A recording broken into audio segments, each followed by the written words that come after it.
it's time for this week's edition of the Rural Report. We're looking at the week of March the 13th through the 17th, and this is a very important Rural Report for all parents, but specifically for 8th grade parents. Lots of information in here for 8th grade families. But we're going to go ahead and start off with Monday, March the 13th. That is a no school day. That is a teacher report card day, so we're finalizing all trimester 2 report cards, and those will be printed and mailed out this coming week, so be watching your mailboxes for those.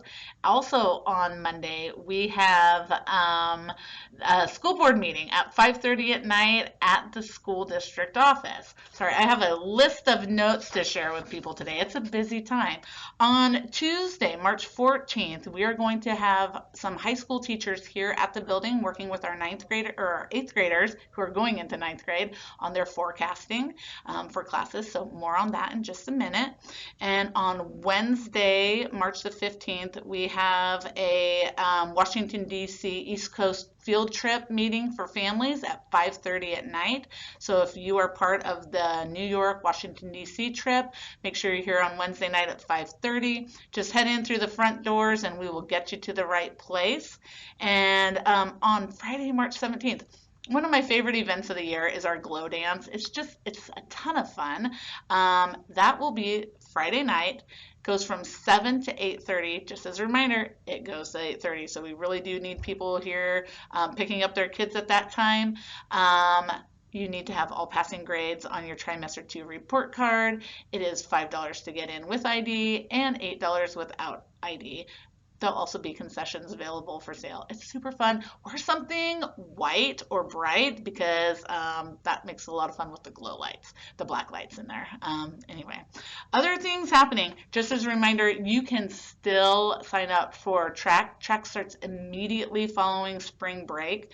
And so all you have to do is get onto tillamookjuniorhigh.com, click on the athletics tab, and find the Privet registration area. Sign in, pretty quick and easy. If you have any questions about that, though, you can always call our office at 842-7531 and talk to Miss Coughlin. She is very knowledgeable about it and can help you get it all complete. Okay, here we go. 8th grade parents, tune in Tokyo. It's time. We have been doing a lot of work in the last couple months to talk to your kids about what happens after high school. So if you'll recall, a few months ago, we had Mrs. Sage come on. She was a guest speaker on the Rural Report, and she talked to you about a curriculum that we go through called Futures. And basically what we do is once a week-ish, a couple times a month, we talk to our 8th graders about life after high school and basically how you get there. Regardless of what your goal is, maybe you're someone who wants to launch straight into the workforce, maybe you're someone who wants to go to trade school or go to a 4-year school, whatever you're looking at, there's some work on the front end to get you there. And part of that now, we're in the next step, is looking at 9th grade classes. So something to keep in mind is that the high school has required courses. There are certain credits that your kid has to complete to graduate.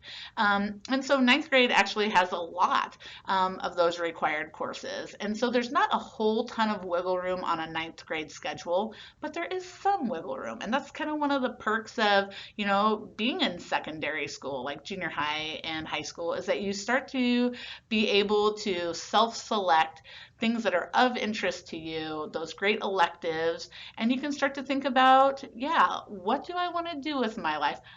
It's a little overwhelming to think about that with 14-year-olds, but that's what we do.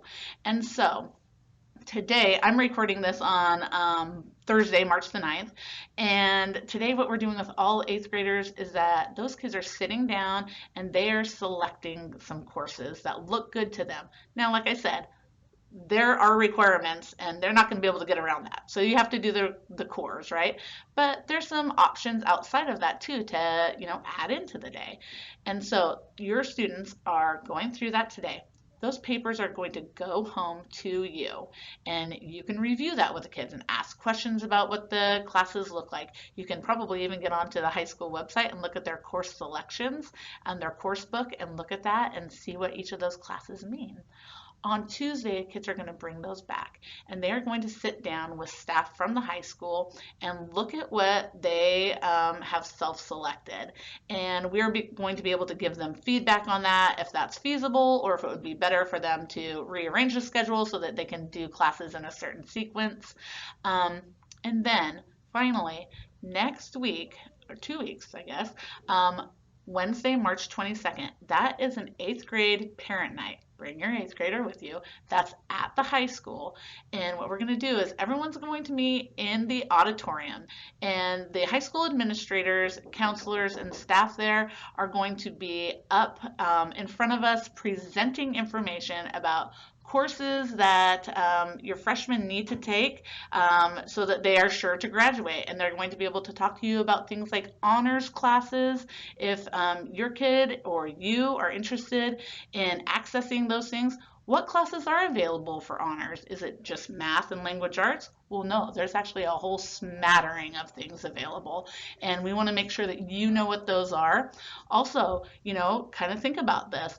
Honors classes just inherently come with, a bigger workload, more responsibility. So we're talking to kids about thinking about their ability. Some kids have no problem doing sports and honors classes and don't mind doing this work several hours a night. Other kids are like, well, maybe I want to choose one or two. And other families are like, this is probably not where we're at as a family right now. That's fine. If we have 180 8th graders going into 9th grade, we have 180 methods of getting your kids to where they need to be. If this is your first rodeo, don't worry, we got you covered. We have so many checks and balances to get you to the right place and to get your kid to the right place. And if you've done this before, you know it's going to be fine. If your kids are absent during any of the forecasting days, again, please don't sweat it. We got you covered. We're not just going to say, good luck, Chuck. You're the high schools now. We're going to help you get there. We are not going to send anyone up to the high school without a really solid plan. All right, folks, that's a lot of information. If you have any specific questions about it, I would suggest reaching out to Lisa Sage here at the junior high, or me, or you can always talk to the high school counseling office too if you have more specific questions. Enjoy your 4-day weekend. It is a great day to be a Lion.